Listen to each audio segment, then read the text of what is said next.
one. Live. Live. Hello. Welcome to another Saturday. And I'm Monwara Ali, and we're here for another leadership conversation. For those of you who are following us and have been following us for a while, you are probably familiar with Lorlett and myself, but just for any new people that join us today, I'm a leadership coach consultant. I'm also a CEO and a director of two different charities. And I'm passionate about advocating leadership and championing leadership in women. And here's my wonderful friend Lolette. Lolette, I can't tell you how happy I feel to have you back. Over to you. It's nice to have my friend Monwara, talking about leadership. We just love leadership. I mean, the whole idea of leadership, how we met so many years ago on Visible Women, and, you know, talking about leadership. And, Monwara was sharing something about leadership particularly. I'm sweating, as you can see. I'm in Jamaica, and the sweat's pouring off me. So basically, we decided, I'm a leadership coach and I champion leadership, especially Black leadership, Black excellence. And for me, I just love leadership because it's about how you lead yourself. And today we're going to talk about my great experience in Jamaica around leading myself during an hurricane. I'm in this 250 years old house, and I knew that the hurricane was due, but I never took it serious in any shape or form. I didn't think, oh well, I have to do anything. I just thought, yeah, never experienced it, so there's nothing to be fearful about. There's nothing to be concerned about.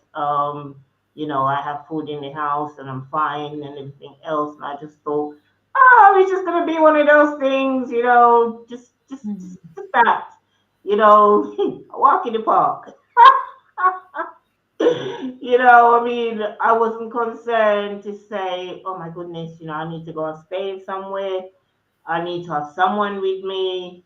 I just thought it was just going to be just normal, it's normal experience. I mean, I have no idea what an hurricane is. I suppose as a child, I mean, I probably experienced it, but I don't remember any of that, So for me, up until about 4 or 5 o'clock, I was fine, put around in the garden. I had some friends that stayed with me for 4 days and they left the day before, and they went off to Kingston. So for me, it was just, okay, right, that's it, another day, doing what I'm doing. Yes, I know that they said the hurricane's going to come, but I just didn't even imagine what it was going to be like. And that was it. And then it must have been about 8 o'clock in the evening. What date was that, Lolette? I think it was Wednesday the 3rd, I think. And started to rain. So I'm looking through the window and I'm thinking, what's going on there? It's raining. That's what it does, it's rain. And then later on, it's like watching something from a horror movie. I looked through the window and I could see woods, trees, things flying, and I'm thinking, Beryl. I started having a conversation with Beryl, the hurricane. I'm thinking, Beryl, what are you doing? Leave my almond tree alone. you know. And next thing I know, I see bits and pieces flying all over, branches, electric poles and whatever else. And you're thinking, wow, what's going on? Oh dear. Well, for the viewers, Lolette has been, is currently in Jamaica and has had no power since the 3rd of July, and her power, electricity, everything only came back yesterday. So if we experience any technical hitches, it's probably because she's still struggling with power. But Obviously, Lole, we love your optimism and we love your, humor in the face of what could have been quite a scary and dangerous situation for you. It looks like we've lost Lorlett, probably because there's still difficulties with her internet. She, as I said, she only received it yesterday. But just for the viewers, to give you a flavor of what Hurricane Beryl was like, I've got some fantastic connections on LinkedIn, and I know they've been fundraising for the aftermath to help families whose homes have been completely devastated. So I'm going to share quickly a video that will give you, is a very, very short video I came across, which was fantastically explaining, where and how Hurricane Beryl created problems and whereabouts. I mean, I think Jamaica was affected, perhaps not as badly as some of the other areas. Lorlett is in Jamaica, so here's a short video I came across, which really. Bearing down on Jamaica this morning, it's back down to a Category 4 storm, still extremely dangerous as it churns in the Caribbean. Take a look at these images right now. Hurricane hunters flying into the eye of the storm. Faith Abube is there in Jamaica for us, where they are bracing for Beryl's arrival. And the Prime Minister, we understand, has already declared a state of disaster. Good morning to you, Faith. Yeah, good morning to you, Robin. That disaster declaration ahead of the storm is just a sign of how dire government officials believe the impact of Hurricane Beryl could be. People here are in a state of high alert. Yesterday, the gas stations, grocery stores were packed with people getting supplies. And now it's just a matter of waiting and hoping for the best. This morning, a ferocious and deadly Hurricane Beryl heading straight for Jamaica, bringing potentially life-threatening flash floods and storm surge up to 9 feet. Already decimating several Caribbean islands since making its first landfall Monday. There goes another roof. New images capturing Beryl's wrath as it roared ashore onto the island of Carriacou in Grenada as a Category 4 hurricane. Stunning drone video showing the devastation, neighborhoods flattened, nearly every home and business torn apart. Authorities saying at least 6 people killed. Satellite images capturing the before and after of the historic storm, at one point intensified to a Category 5. And surge barreling through parts of St. Lucia, sending residents running. St. Vincent and the Grenadines hit hard too. This is actually the strongest storm that we've had come through St. Vincent in my lifetime. This is all that's left of Tammy Duncan's home. Yep, I'm homeless. Now, as Beryl takes aim at Jamaica, forecasters warning the island could take an even more devastating hit. Locals lining up to stock up on supplies, and some Americans heading home early, desperate to leave before Beryl's arrival. Much of our hearts still gonna be back here in Jamaica. Yeah, you're getting emotional. Yeah, we love this place. We love this place, and we love the people here. And we have a special family here that serves, and I hate to leave them. And Robin, there is a nationwide curfew that extends until at least 6 o'clock this evening. The airports here are closed until after the storm. There's also an evacuation order for low-lying areas, and the Prime Minister is warning vacationers and residents to be on alert and expect power and water disruptions.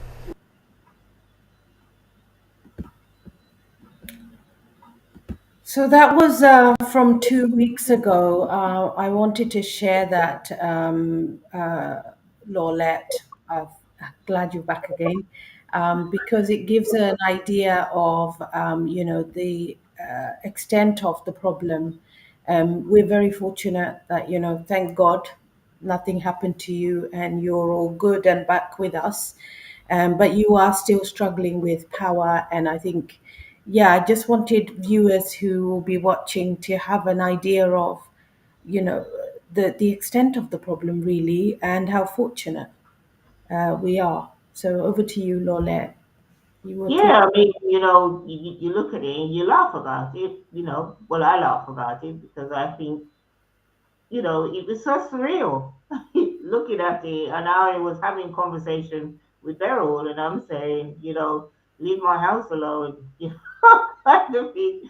And the next morning, when I look around and you see the devastation of trees and limbs and lampposts and everything down, and then you just thought, wow, it could have been worse than that. And quite a few people I've spoken to said as well, there is one part of the island which a lot of people suffer more. I think St. Elizabeth, that's where they really took a big hit in that sense and have a huge impact. And I suppose not until you actually gone through something that, you probably experience it and you think the lived experience of it in a sense. Um, there wasn't anyone around in the community where I'm at that actually got impacted as much as people from St. Elizabeth. And so, yeah, it happened. And so, you have the impact of not having any electricity. Without no electricity, you can't use the pump in order to get water. And then, no electric, no water, and no Wi-Fi. So, I mean, running water, I'm talking about, drinking water, because obviously I bought bottles and bottles of water and, have enough food and everything else. And it was interesting. My dogs, I have two dogs, and after the hurricane, when I opened the door, it's interesting to see how they were so happy to see me, Mm. and they were wagging their tails. So even them knew that there was something wrong in a sense. And so that was interesting to see, they were there wagging their tails to say, we're so pleased to see you, I'm so happy for you that, you're here. And, but the thing is, in terms of lighting, I had one of these hurricane lamps, that is in the house. And I think most people probably have candles or whatever it was. But these lamps is something I grew up with as a child. It was my job to keep the shade clean, all the time. So yeah, it was just part of my childhood. So I remember it. It's a kerosene lamp. So you put kerosene in it, you had a wick, and you light that. And that's what we used to have as children growing up. So it bring me back to my childhood in that sense. So I knew what to do. And in general, I think the biggest impact of the hurricane for me was not being able to make any phone calls, not being able to tell people that I was safe. But you live in a community where people are actually very kind, so they would come and see that you're okay and everything else. So I love that community spirit. And I think it was 2 or 3 days afterwards, you know, one young man, Nathaniel Pete, he reached out, couldn't get hold of me because a couple of weeks previously we have the diaspora conference. And so I suppose they had a list of people who lived in Jamaica or staying in Jamaica or in Jamaica. And so I think that was quite useful as well because then they reach out to find out if I was okay. So he tried calling me and he wasn't able to get hold of me. And so what he did, he found somebody close by and they came to look and make sure that I was okay, which I think was really hearing. And not only that, Claudine Reed and her husband, Patrick Reed, as well, and some other people, family members as well, they really tap into the network to find out exactly, what was going on. And to me, this is why they say your network is your network, because, yeah, people tap into from taxi drivers, people who I've had conversation with them. I use this taxi driver, and I don't know how they find the taxi driver numbers, but they find the taxi driver numbers as well to find out if I was okay. So, when people say People will go to any lengths to find out information if they really want to get hold of you. So when somebody don't call you, don't get upset. You're not a priority at that moment in time. People will find you when they want you. So many things. So many things came up for me around community um, caring, sharing, and really understand that people do care. And as a business owner as well, and as a founder, sometimes it can feel like, oh my goodness, I'm on my own. There's a level of isolation, especially, no matter what, you are the ideas person. You are the one who has the vision, and you're the one who have to um, enroll other people into that vision. So, it can be quite challenging. So it's good to know that, you're able to have that conversation with people to enable them to understand who you are and what you're about, if that makes sense. Sorry. I'd offer you water, Lorlett, but you're too far for me I to. know, I know, I know, I know. I have a glass of water, but I can't get it to you. I'm not as prepared as you, Monwara. What can I say? So that's why when the hurricane happened, I wasn't prepared. I was just, oh, what's this all about? Well, goes to show, isn't it? And you said something earlier about what you missed and what affected you the most. Like not being able to talk to people on the phone.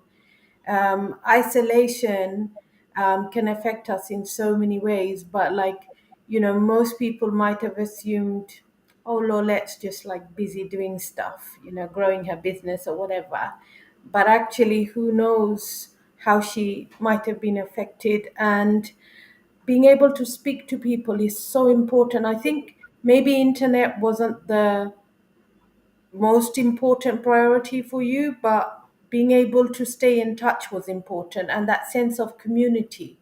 And it's important because I think from a spiritual level, I always feel like our extended network, our community is everybody, and it could be everybody and anybody. Anybody who connects, who shows a little bit of empathy and a little bit of compassion is part of that extensive, wider network. And we don't know when we will need who in our journey, and that's why it's always nice to keep that network. I mean, I like yourself, I also know quite a lot of people on LinkedIn, and I consider that a strength. And what I hear sometimes on some social media platforms is the idea of making millions of pounds, like wealth measured in the measure of wealth is usually connected to your bank balance or how well your organization is performing. But I think true wealth is the connections and the people that you have, that you can, if you're in danger or you are stuck, you can reach out to, and they will come to your rescue. I've never ever reached out to anybody who hasn't helped. Like I have to say that's a blessing. But then also I operate in the same way. Like, yes, I want coaching clients, and yes, I work to get paid, and I don't like doing things for free or volunteering all the time. But I know that in times of crisis, if I need to be somewhere, I will be, because maybe that's where I'm meant to be, if that makes sense. Yeah, I mean, that whole thing around, yes, you run a business, but you're there to serve, and you don't realize the impact. I mean, I went into a restaurant to use the internet there, so I can keep in touch with family members. So I got there, and there was a young lady.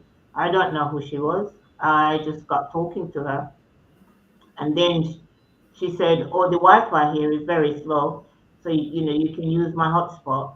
I thought, "Okay, what's that?" So she set me up, and it was very fast, and we got talking. And then I said, my name is Lorlett Hudson.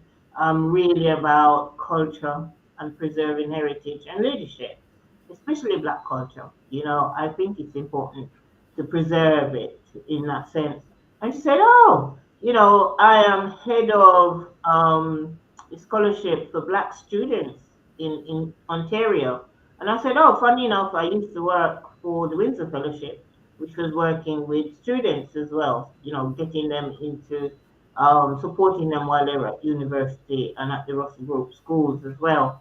So we had that conversation, that looking at the gap in terms of what's missing in terms of Black leadership, and it leads to one thing to another, where she started to tell me about some challenges that she was going through as well. So we were there for about 2 hours, and I was sharing things with her, she was sharing things with me, and I said to her, "Well, life is really strange. You see people, you don't have a clue who they are, what they're up to, until you have a conversation with them, and then you realize you got so much in alignment with them, and you got so much in common with the individual.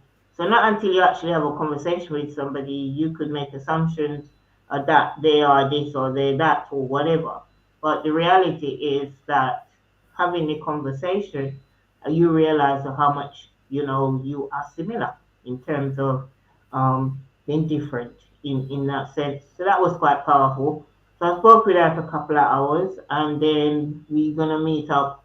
And she's giving me some ideas around what I can do in terms of, my business. And I got lots of insights from her, possibilities of people who she recommend I speak to, like her family members and all the stuff that they're up to. And I realized to myself, oh my goodness, that's such a massive resource. Without the hurricane, I never would have met her, because I would have been at my house using the Wi-Fi. So you never know. Again, I was on the bus coming back from the diaspora conference, and I was trying to put my bag overhead in the coach. I couldn't. So a young man reached out to me and said, "Can I help you to put the bag up there?" And I said, "Yeah, sure." And of course, between the two of us, we just couldn't put it up there because it was too big. And so normally I would have just sat down, but something just said to me, "Why not get to know him? Wonder who he is or what he's up to."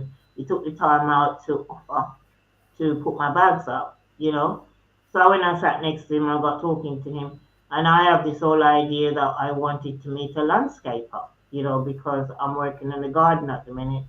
And guess what? He's a landscaper. Can you imagine that? Yay! Can you imagine? Exactly. So again, I got an appointment to have a conversation with him. And he's been a landscaper now for about 25 years, and he has done some phenomenal gardens. I've Googled him, and he's on LinkedIn as well. So, the whole idea is that, you just have to have conversation with people, and even building, your business. I won a scholarship during COVID, around was it during COVID or before COVID? I think it was probably before COVID, with the George Floyd situation. And I won a scholarship. Rich Litvin gave a scholarship to 30 Black coaches, as a way to give back and contribute, and so um, the whole idea of, the contribution and the difference it makes as well. And he said something really powerful. You build your business one conversation at a time. Yes, you can have social media. Yes, you can have all your marketing strategies. But, building your business is at one conversation at a time is important, and having two or three conversations with my clients. I always explore with them what really matters to them, reliably listen to what they're dealing with, look at what problem it is that they're dealing with, And I always say to my clients, nobody needs a coach, you know, but you want a coach, which is different, you know. I mean, you need sleep, you need food, and those are important. Nobody needs a coach, but you want one. I love talking to you, Manwara. I need you as a friend. I mean, I don't want you as a friend. I need you as a friend. In that sense, and it's Really? Really? it's really neat knowing the impact and the contribution that people in your lives, and having that level of appreciation for them in that sense. And there's some things that you want, and there's some things that you need. I mean, I'm having conversation with you. Yeah, I need you to help me to develop and to share and to have that conversation. It's not a matter of wanting to, it's needing to, because if I'm about continuous learning and development, you want people, you need people around you. Surround yourself with people, just like the community around um, Hurricane, Beryl. I need those people. I don't want them around me. I need them because, Yeah, this is the thing, Lole. I'm just thinking, I'm sorry if I cut you, but like you said, you need them, but I'm thinking much more spiritually as well, in the sense that it's almost like whatever you need is magically arriving. But then imagine if you didn't have that mindset that you have, which is very positive, optimistic. You make the most of any situation. It's not like the end of the world. Like you find the light wherever there is darkness, and that kind of approach means then you are digging deep. When you are meeting people, you want to get to know to the core of that individual, and when that happens, that's when we discover, okay, what do we have in alignment with each other. And that's why, like, you ended up with this gardener. It's almost like, okay, you put a word it in another way. Another coach would maybe describe it as manifestation, because you had that thought and that desire and you put it out there, and it's almost like the desire came to you in the most unexpected yeah, way.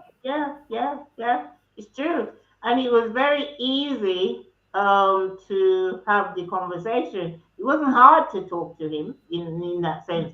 And the interesting thing is, when I was coming off the coach, with my two big heavy bags, he actually got off. He said, "Oh, I'll carry those for you." I thought that was really nice. And yeah, so yes, I do believe that everything starts from a desire. Everything starts from a desire. I want this. I really want this. It's a desire. It's like you're looking in your shop window and you see a handbag. You don't really need a handbag, really. You don't. You think you need it, but you don't. You want it. You have a desire for it in that sense. And so, yeah, it's the same as with people. Well, for me anyway, I think as a leader, you have to know where your weaknesses lies and who is going to add value to you to complement you. So you have that complementary um, assets in somebody else.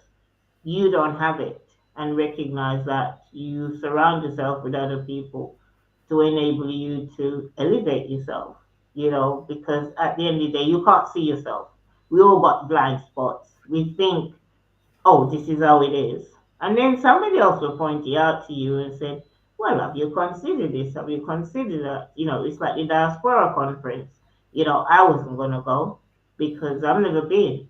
I knew that it is in existence, but I never really had anyone around me to say, really, I think you should go in that sense. And I was having a conversation with you, and you said, "Why'd you go to the diaspora conference?" And I thought, I've never considered going. And I'm glad I did because, you know, there you are, and I know, reach out to make sure that I was okay. And I met him at the conference and had a conversation with him previously before. And I even shared with him Miss Monwara, who suggested that I go to the conference. And while I was there, I met so many people who I knew, and I'm thinking, wow, you always need to have a sidekick. Somebody who said, this is what you need to do, and being able to listen to that person as well, because it's about trust, isn't it? It is about trust. I listen to you when you sort of guide me subtly in your way as well. And I think that's the joy of teamwork. And every team I have led, I think of two things. One, being lonely is not a good place to be. And Mm, I've never really been one to follow traditional models, mm, hence the trailblazer.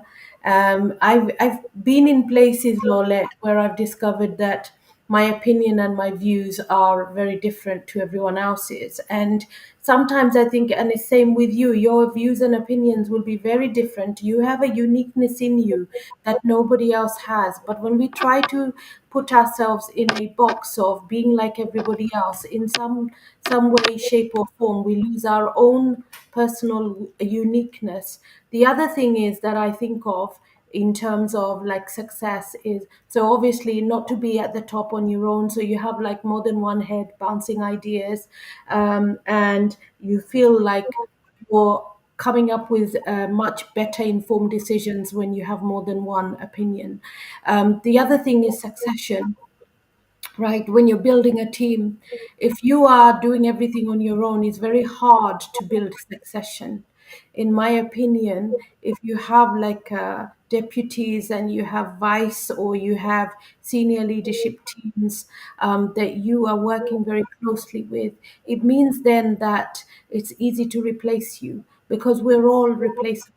You and I, and we're here today, we will be in 20, 30 years' time, but everything will continue.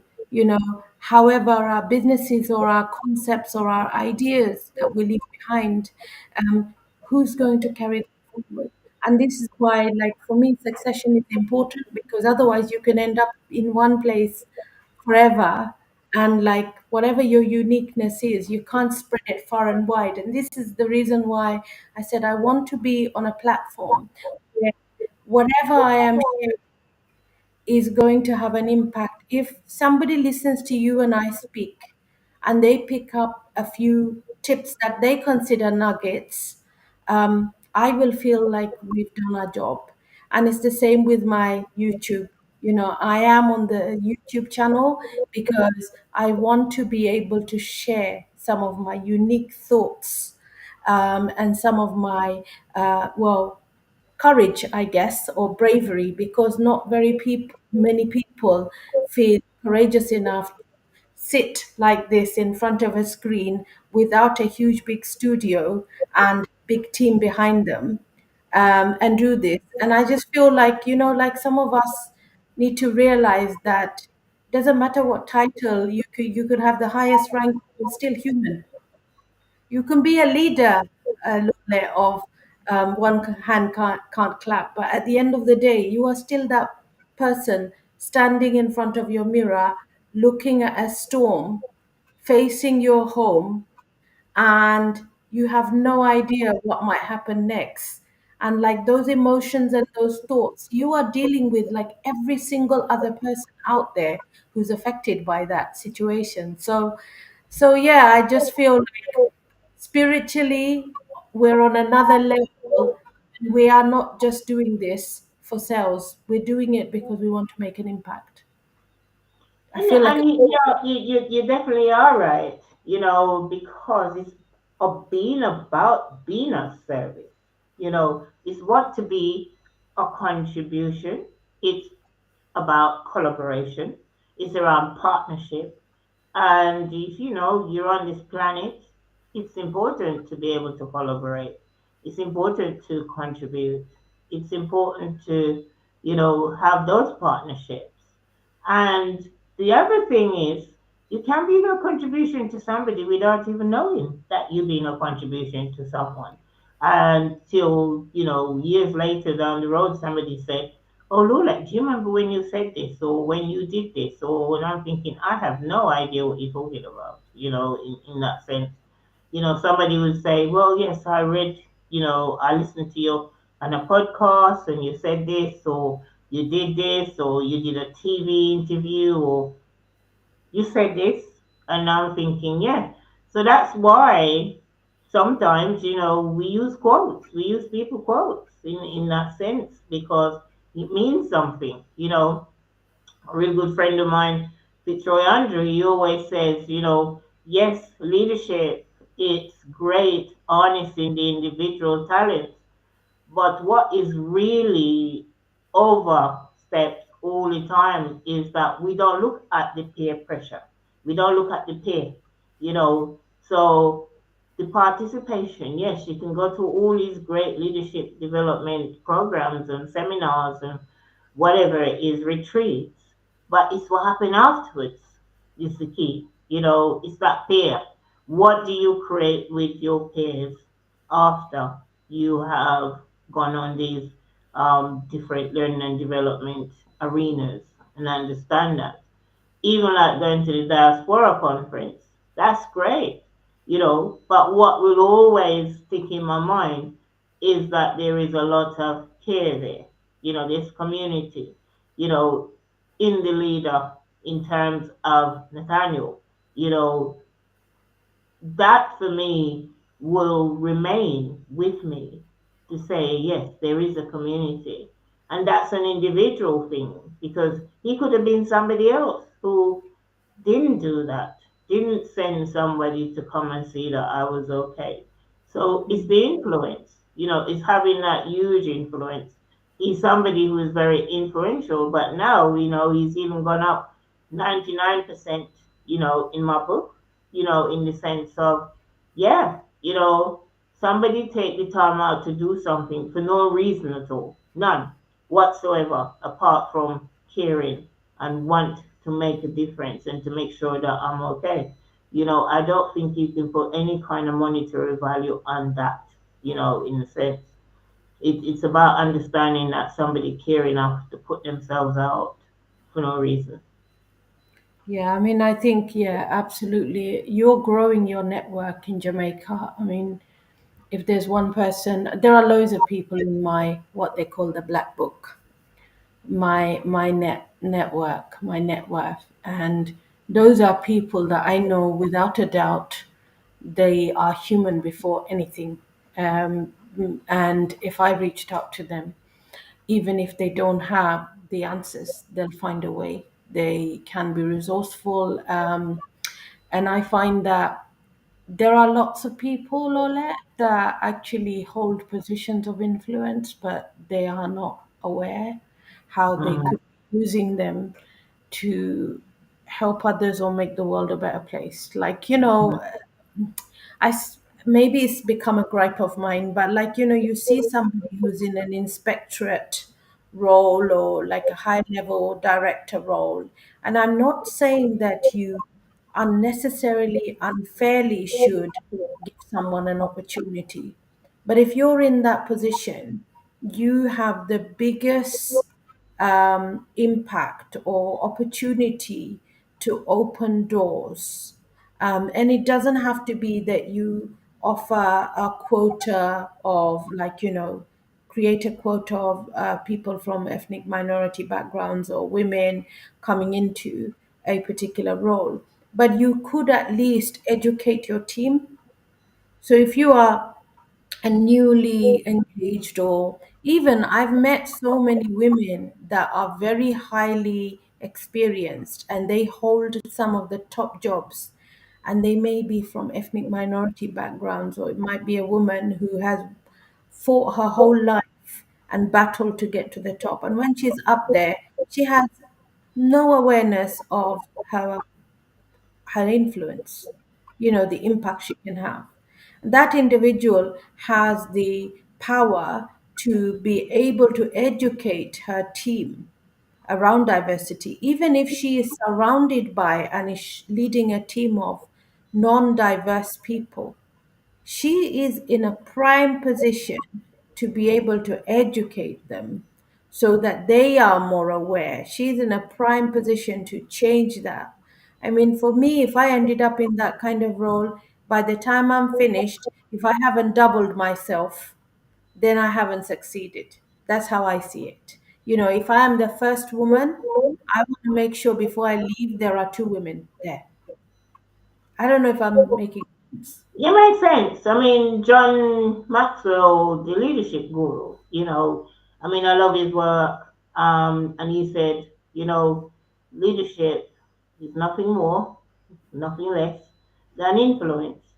And, if you're leading and you have no one following you, all you're doing is going for a leisurely walk, and so we have to understand that if you're up there and you're leading and you have no you're not replacing yourself, because I remembered a coach I had who said to me, my job is to coach myself out of a job. So my job is to make sure that somebody else takes over and do everything that I'm doing, so it's about coaching myself out of a job all the time, coach somebody else to do what I do at the level that I do it. And that's hard because, you know, individuals have got their own issues, in terms of mindset, limiting beliefs, scarcity, and everything else. And sometimes, you have to recognize that you have to nurture these people. You have to go back to basics and teach them, what it's like to take ownership and responsibility and being accountable for things. They might sound like words, but the reality of it is that when you're a founder or you start a project, just because you start it doesn't mean that you're the one who's going to take it to the next level. You've got to recognize that you have the vision, but you're not the one who's going to take it to the next level. So you've got to find somebody who is passionate about what it is, the vision that you've got to enable them to take it to the next level. Because they have a different skill. Being a visionary and being the one who take it, scale it, is not necessarily so sometimes. Some people are great visionaries, but you need a person in your team who will run with the idea, and understanding that. I remember when I created things Mama used to say, I had a team at different stages, whether it's the marketing or the sales or sourcing information around how am I going to launch it, what it's going to be like. So, I had a photographer, I had a designer, I had a PR person. It's really understanding at the end of the day, different people gonna take it to where it needs to get to, And I think, unfortunately, sometimes, many individuals, including myself, at times it's hard to pass that information because you think, well, I am the one who have the idea, I'm the one with the vision, and you try and push it, but it won't be. Well, in my experience, sometimes I think you just have to delinquish, that whole idea of division and pass it on to somebody else to take it to the next level. Because the implementer is not necessarily the visionary, if that makes sense. Mm. You need the implementer, you need the visionary, you need the completer finisher. You also need team workers. That's why you need a team. Hmm. It's hard to do it on your own. Sometimes it's even hard to do it with two people. And so it's very important to have the team. And I think about my work in Bangladesh, and trying to raise funds. The fundraising, yes, I'm very much driving it, and there are so many people joining the journey. But like in Bangladesh, there's a project manager, there's a teacher. They don't have a marketer in Bangladesh as such. But, there are plans in the future. But I absolutely 100% agree with you. I work with the women I work with, or I have coached in the past and continue to mentor. many of them have the biggest struggle of going from being a solopreneur to having a team mindset, because a lot of the times it's down to funds and resources. And like what you said earlier, I really found interesting around, you know, you can you can build an organization and you will have different people with different skill sets. One skill set is not going to make a business succeed. And you talked about coaching yourself out. So, for me, for example, when I'm coaching somebody who is learning how to bid right, how to be a fundraiser, if I'm running a workshop, then what I'm doing is training a group of people how to write bids and how to succeed in getting the money in. But if I am doing one-to-one mentoring, the greatest joy for me is if I am somebody who can put in £20,000 and raise £20,000, is for my client, the one I'm working with, to come back and tell me they've raised double that, because then I know I can move on. Because otherwise, there is a sometimes a danger, especially with mentoring, because mentoring is a long term commitment, that when people become more comfortable with you, then it's really hard to end those relationships. And if you want to make a greater impact, it means you want to touch more lives. And you can't touch more lives. It's that famous thing about, if you want to say yes to your next opportunity, you have to say no to something. So it's True, like, true, true, listen, we true. have 7 days, we have the same amount of time, we're all born with the same, like time efficiency. But if we don't let go of something, we can't grab something else, right? That is so true. That is so true. And it's recognizing that if you're playing a small game, it's impossible. If your game is small, which meant that you can do everything yourself. I mean, it's not really a game, is it? I mean, you know, you need something that's going to stretch you, and you have to learn to depend on other people. So that's where the collaboration comes into it. Thank you, to really understand that you need other people. The whole thing around that game, if you can do everything yourself, then it's just small. You want to play a big game that have 10, 20, 30 people in it.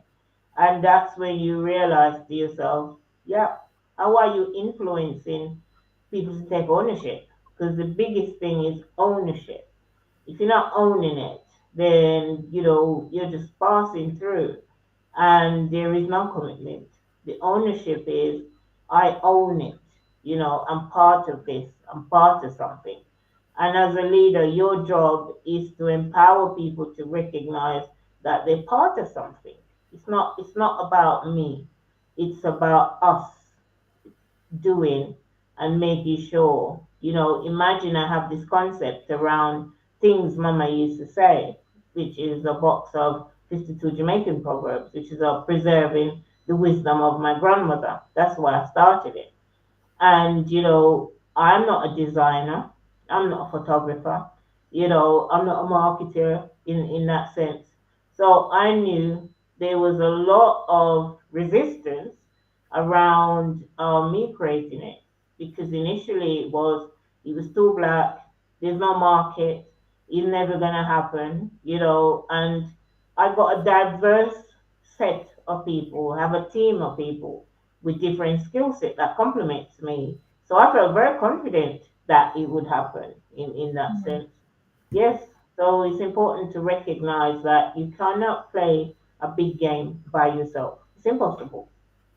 Absolutely. And I just want to acknowledge Marsha. Marsha, hey, good. Thank you, Oh yes, Marsha. I'm Marsha. Yeah, just commented about good leadership and collaboration, helping us to move forward. So, we, I one of the modules I deliver in my Trailblazer program is around a focus on collaboration and not giving too much away, but like, I meet women that talk about wanting to collaborate with another organization, or can I trust them? I don't know if I can, etc. I've had bad experiences in the past. And we're all affected. Our biases come from our lived experience. But what I find is often the collaboration is missing within. So if you haven't really understood collaboration with the team, the people you work with, if what you're doing with your own maybe small team of two or three is just telling them what to do, you're actually not got a collaborative relationship, Mm-hmm. then you haven't entered mentally, you haven't entered that zone that you need to be in to collaborate with others. So it's a way of life, I think. And I say, like, how you lead is the way you live. It's very much your behavior, because your actions, your thoughts, they must align, and that is part of your behavior. So when how you lead is going to be a reflection, a direct reflection of how you behave and your understanding, and where your mind has shifted to that level. And I'm working with women who haven't shifted. And I think to myself, okay, what we need to, this is why, like, when I created my program, one of the elements is working on collaboration, understanding, and it always comes back to me. It's Mm. always internal. You have to make things work. If you want to collaborate externally, you have to build a culture of collaboration within an organization. So I see, like, senior managers, they hardly talk to other people. They don't consult their colleagues. They decide in isolation, and they come and they feed the information down.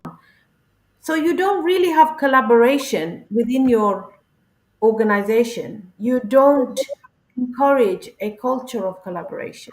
How will you ever be able to collaborate with bigger organizations? How can you be big?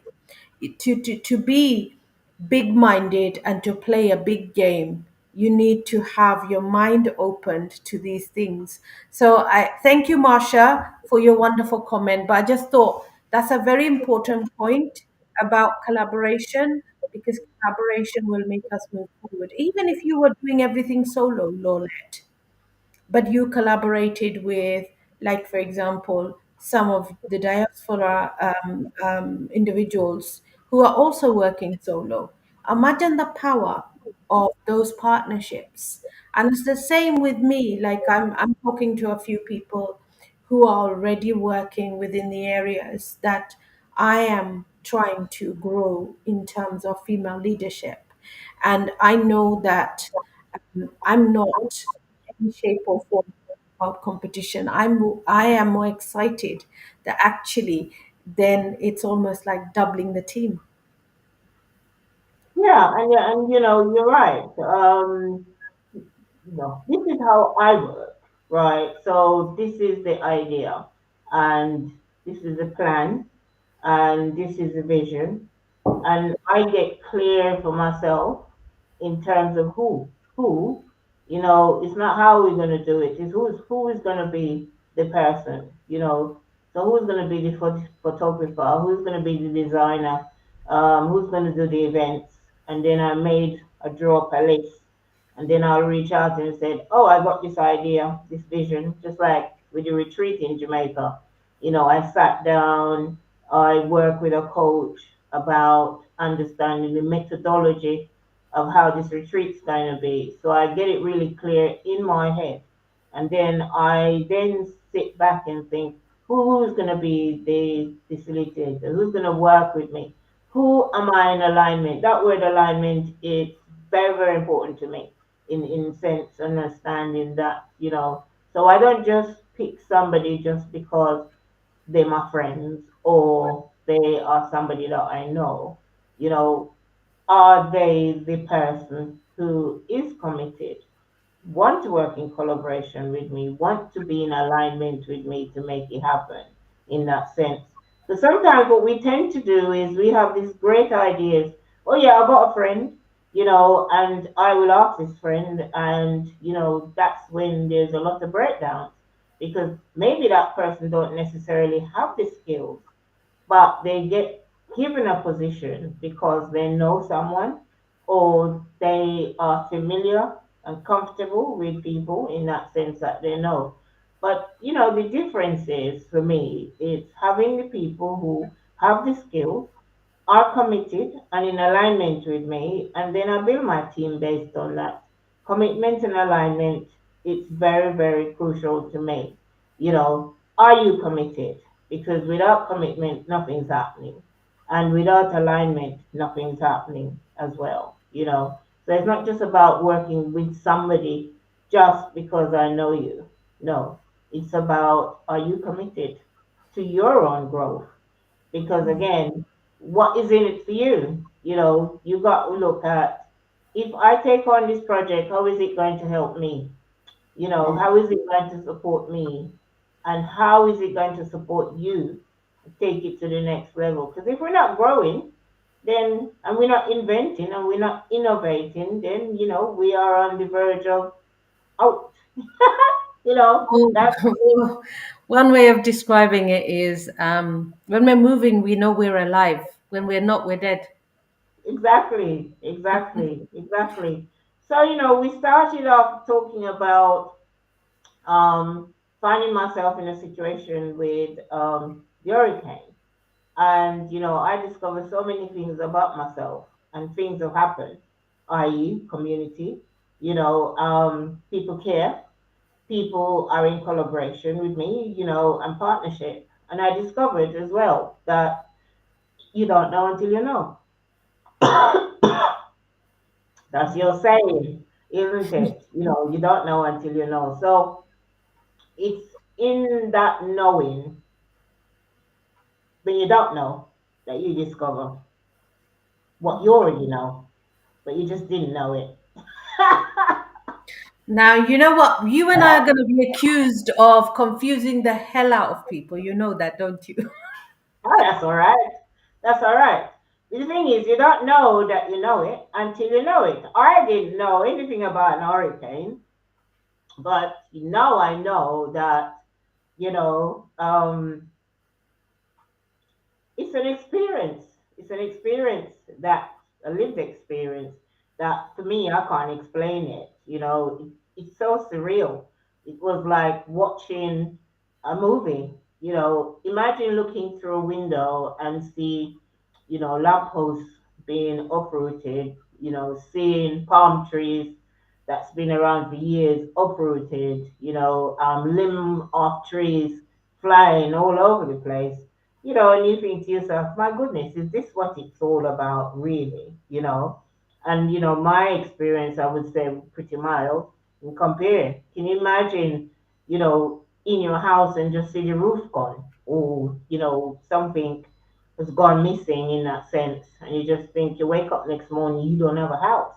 I mean, what that must have been like, the trauma from that, in a sense, all your life, hard work just disappeared, just like that, in a sense, So not until you've actually have that experience, it's very hard to explain what it's like. But for me, not having any lights, not having any Wi-Fi, not having any running water, and you know, having a community around that whatever I didn't have made up through the community was added value for me, and understanding that, yeah, people care, and making sure that I was all right.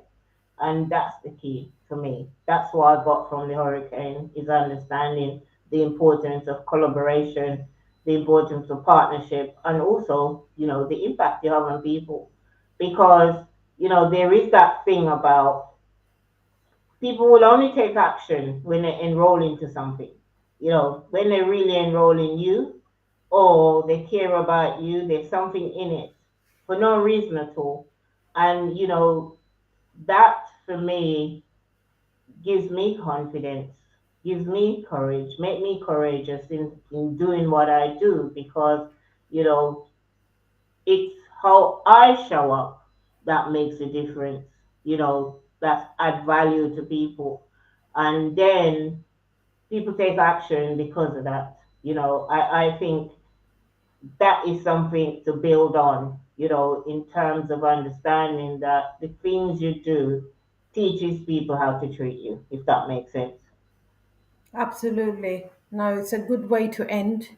And, we talk about leadership every Saturday, Lola. I am going to, in between, speak to somebody in the next few days when they're ready. But because there's things going on all over the world all the time, and as much as we can be optimistic and thank God for coming through those situations. I hear you loud and clear. The lived experience of those who are still struggling with the trauma of what they've been through. I cannot put myself in that situation, but like really totally feel for challenges that people must be going through. But that sense of community is undeniable. I was thinking about Equa and I was thinking about Mario, both of whom I know Mario's been doing huge collections for the people that Hurricane Beryl has totally, totally devastated. I'm grateful that you're okay, and I'm grateful that we're on this journey. And I hope in some ways that people will continue to come together as a community and unite in times like this. The other conversation I just kind of touched on is Bangladesh. I don't know if you're aware, but Bangladesh is ruled by a female leader, and there's a lot of unrest at the moment. So I've been looking into that, and I find it really disturbing. It's been affecting me for the last few days, but it's been happening for a number of days now. So that's something that's probably affecting me a little bit, even though I try not to, because, like you, I'm naturally quite a positive and optimistic person. But you've got, like, there are riots happening in Bangladesh. It looks like a war zone at the moment because students are being killed. Students are holding those riots because of a quota system that Bangladesh has. 56% of the top government jobs go to, they're allocated, so they're reserved. So a lot of the university students have recently challenged that. And Mm. because of that, you've got a lot of civil unrest at the moment. The army's in charge and they've basically been shooting and quite a few. And it's quite distressing because it's like you're killing off the next generation. And those who are at university, those could be young people that have solutions to tomorrow's problems, and you've got a government and you've got a woman in charge. She's using words that are enticing people. So that'll be a fascinating conversation. If I can pin down my guest, I've sent him a message and asked him, because he's someone with a lot of historical information about Bangladesh and the leadership there. I just have to make sure it's not controversial. I'm not into politics. I try to keep this. Politics is everything. I try Politics. to keep this. I love when people say, "Oh, I'm not into politics." Politics is everything, my dear Well, girl. I expect you to catch me out anyway, Lorlett. You'll tell me the truth to my Listen, face. I love when I'm in like when I used to work in corporate, and people said, "Oh, I'm not into office politics," and blah de blah blah. You better be in office politics, to find out exactly what's going on. For me, that's why you get to the stage where you feel, what are you passionate about? Is it equality, diversity, or whatever it is, and you take it on because it's passion that causes you to push, and you're about equality. And as you said, it's the next generation. And if you're not developing the next generation to step in, which is what we talked about earlier on, it's about replacing yourself. And if you're not developing people to take over from you, then what's going to happen to the next generation? It's more of the same, isn't it? And It understanding is. that, yeah. It's it Because is. I like, mean, sorry, I was just going to say that you've got female in charge. Her entire family was wiped out, right? They were assassinated, and she's only got a few members of her family, like, and herself, and most of them live outside the country due to fear of, if they kill her or anything bad happens to her, like, where's the succession? Like, what happens next? Because there isn't like an alternative. It just feels like it's always been the two women that have been leading, and they have been competing with each other, but like both women's families have been assassinated over the years. Like, and then you're like the only people who are asking for their rights. You Those people are now being killed off. Like, it's quite there's a frustrating. job there for you. Monwara, there's a job there for you, love. You No, know. no job. No job. I wouldn't want to do that job. But what I'm saying is, like, But I, you said you don't want to do that job. I get it. But you are an influencer. You're a trailblazer. And at the end of the day, you don't know. Just by having this conversation, somebody else might hear something and thought, actually, I wasn't aware of that. So just having the conversation can enable somebody to have an awareness of what's happening in that sense. And it's important to recognize that the power of communication, the power of what you say, what you share.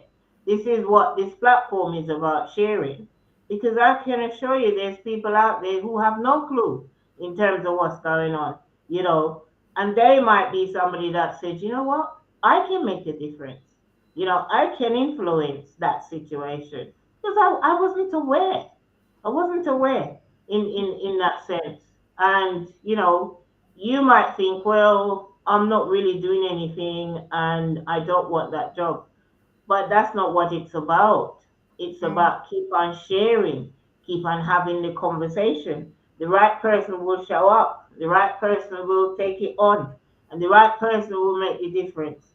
And even your prime minister, is she prime minister? Prime minister? Yeah. You never know. That conversation might get back to her. Somebody might say, well, I don't I want was to be nobody's enemy, Lorlett. I don't want to be nobody's why, enemy. but Manwara, why do you think that you're anybody's enemy? You're not making, listen, you cannot be a leader and not being criticized, right? Full stop. You know, Ah, you throwing back my words to me. exactly. And the other thing is to remember as well that, to make changes, you have to be bold. I've never known a leader who sit back quietly and say nothing. Come on, what can I say? I look It's forward to like, next week.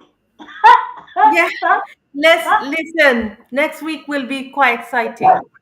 Yeah, and I love this platform because it gives me an opportunity to learn and grow and share, and I really look forward to today. I was looking forward to because I wanted to share my experience with the hurricane. And, I'm glad I did. I had the opportunity to. And there's a lot more because I'm sure as time go along, the thing with trauma, it unravels, as it goes along, I'll be thinking, oh my God, can you imagine what could have happened in that sense? I could have been standing at that window looking through and something just come through the window or something or whatever. So yeah, I think when the reality, like you're going through a process, and it's only afterwards you start thinking, oh my goodness, that could have happened, that could have happened, that could have happened. It seemed funny at the time, but looking back on it now, and the extent of the damage of what some people are dealing with, you just think, oh my goodness, it's not as simple as you think. No, it isn't, and that's why I said right at the beginning, you're blessed, and it's a blessing. We don't know. We live through those experiences, and sometimes we are there to talk about it afterwards. But yes, I hear you when you say, sometimes these things hit you. I think, especially in the cases of people who tend to have a very strong mindset, there's usually a delayed trauma has a way of those emotions and those reactions coming quite delayed when you Mm. realize much later. And it's because you've maybe over the years have conditioned ourselves to be the responsible one who sort of takes everything to our like face on face value, and braves through, marches through, and in some ways it only hits us maybe a week, 2 week, 3 week, 4 week later. Oh my gosh, you And know it's true. It's true. There is a Jamaican proverb which is so poignant in terms of what you're saying. Them take bad things make laugh. So it's you're going through the hard times and the challenges, and yet you're still laughing. And dealing with that. And so many people I've been able to do that, and it's understanding how do you develop this resilience? And if you look historically, as a people, we've always had to laugh through the bad times, and not take ourselves too serious. And, it is so true that sometimes you're going through what you're going through. I don't know, like, for example, working in the workplace, and you're going through microaggression or whatever it is, and you're still smiling, you're still turning up every day, you're still dealing with what's going on, even though you hate Monday morning. You think to yourself, oh my goodness, not another week of this, but you're still smiling, and understanding that. So yeah, so next week we can talk. How do you deal? How do you deal with your trauma? As a leader, and still have to show up, smiling, and not letting your feelings get in the way. That's a hard one. Emotional intelligence. Okay, so that's what we'll focus on next week. Yeah. Thank you, Lorlett, as always, for being very open about your own experiences over the last 3 weeks. And I'm just glad that you have Wi Fi now, and look forward to us, being back on this platform next Saturday. Any famous last words for today, Lorlett? Regardless, humor keeps us going. Yes. Have a great weekend, everyone. Yep. Bye. Have a good weekend, everybody, and look forward to seeing you again next week. Thanks for being here. Appreciate you. And, hope you have a great week next week.